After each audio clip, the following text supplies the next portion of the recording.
Kumari's birthday. The day was sunny and Kumari was happy, for today was her birthday. She was 6 years old. The mission lady had promised a surprise for her, but she must wait until dinner time. Kumari was playing out on the lawn with the black kitten, which she still called Ratty.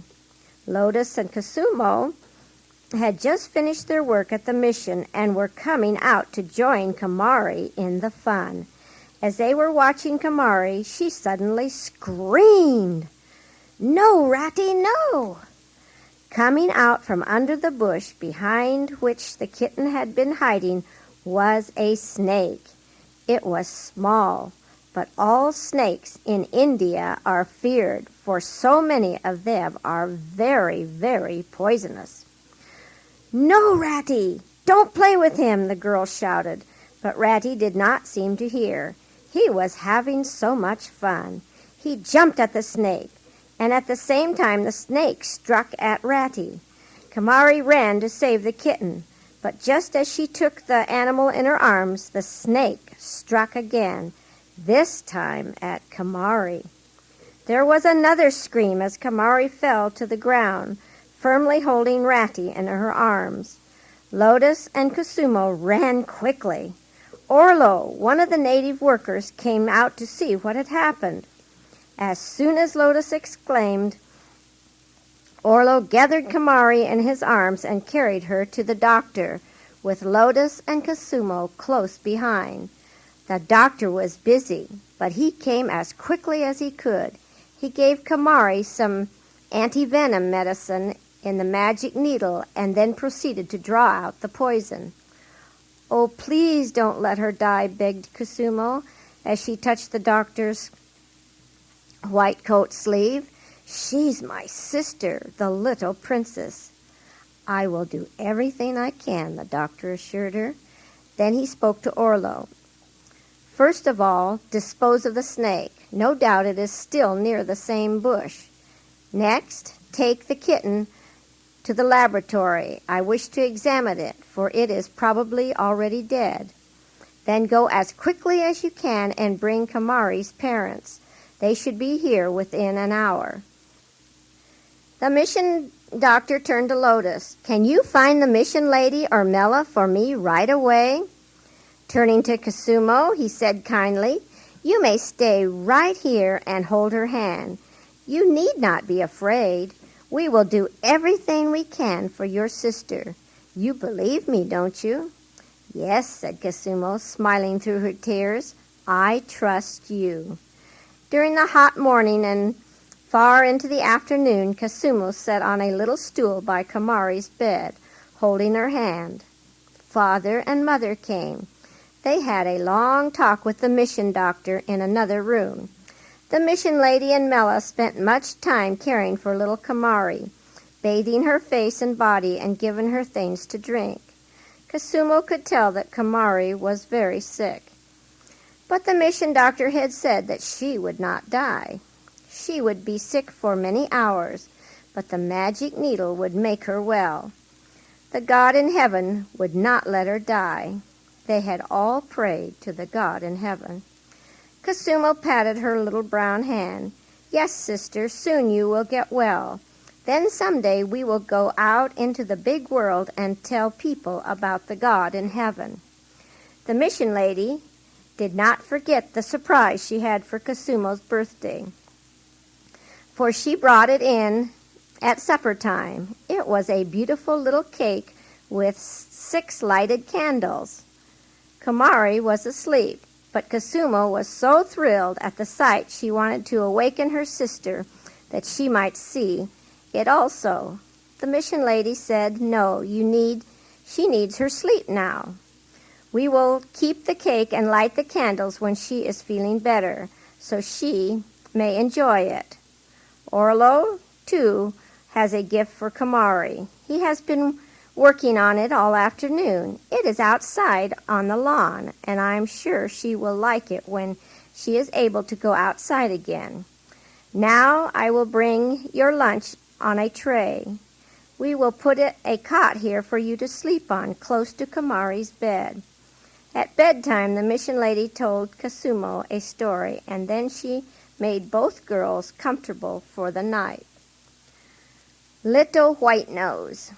For several days, Father had searched all over the village, hoping to find a black kitten to take the place of the one he had so mercilessly killed.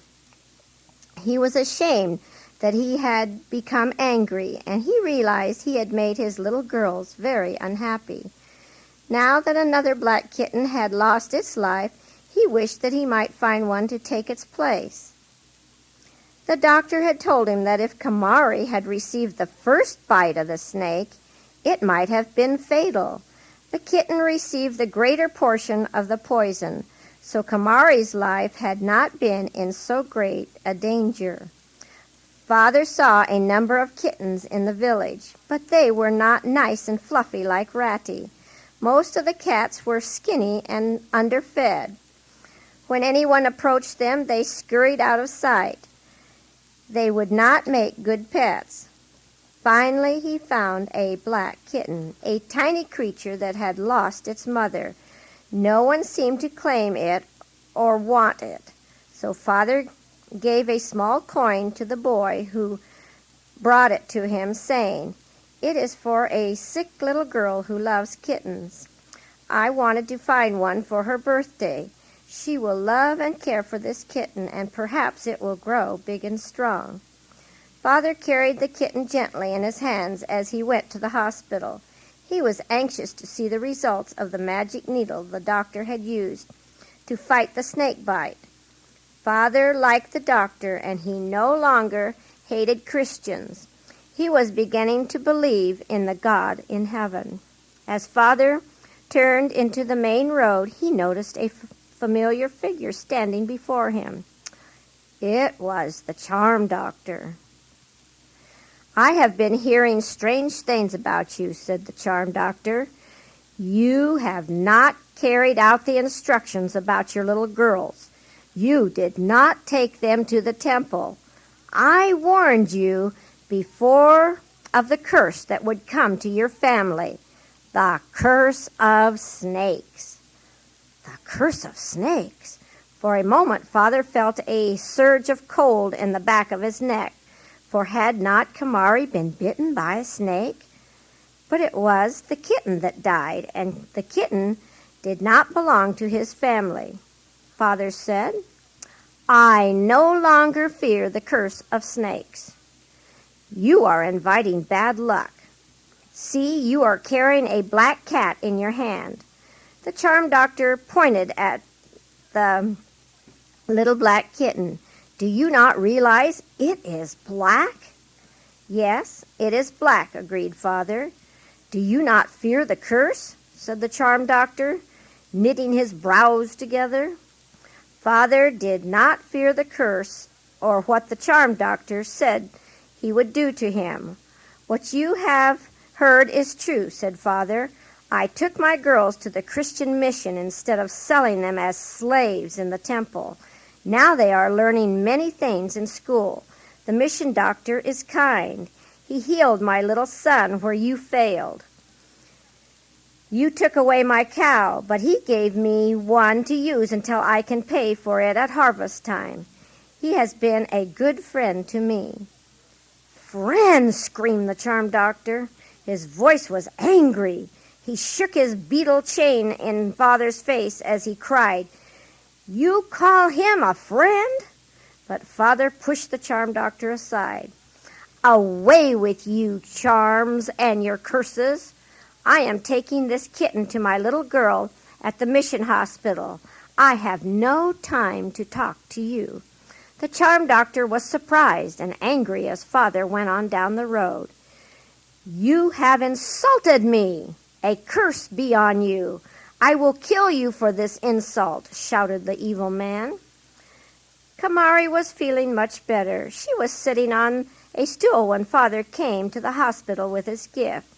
She lifted her hands to accept his present, but then she put them back in her lap. "No, not another Ratty," she said, as big tears came to her eyes.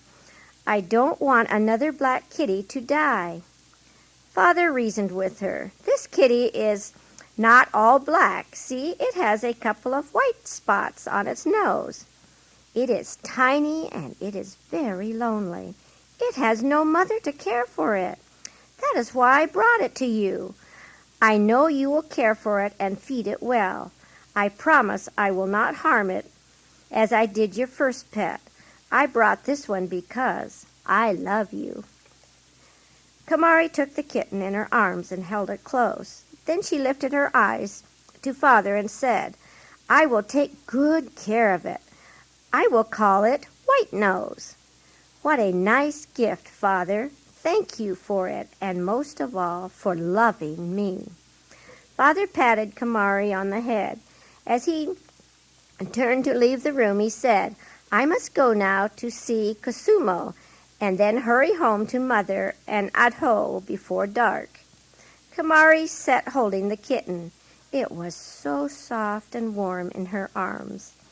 The mission lady helped her feed it warm milk with a medicine dropper.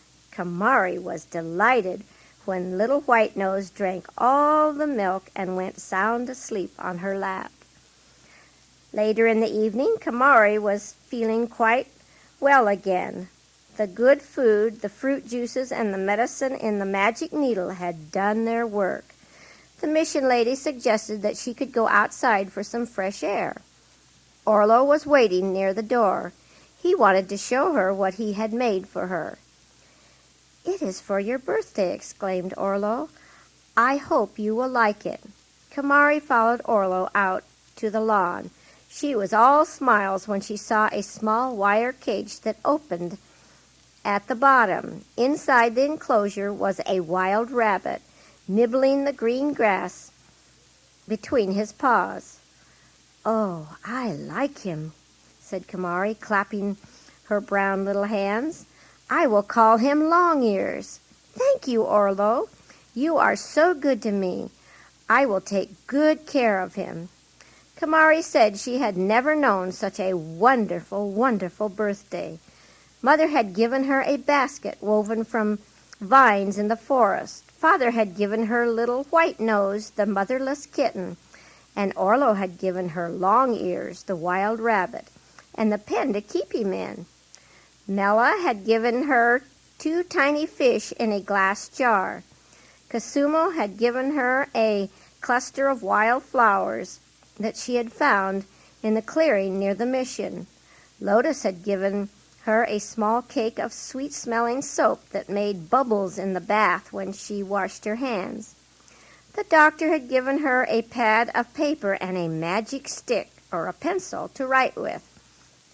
The mission lady had baked a lovely cake and decorated it with 6 candles. Best of all, Father had said that he loved her, and that was the gift that meant the most. Truly, it had been a wonderful birthday. Kumari was a big girl now. She was 6 years old.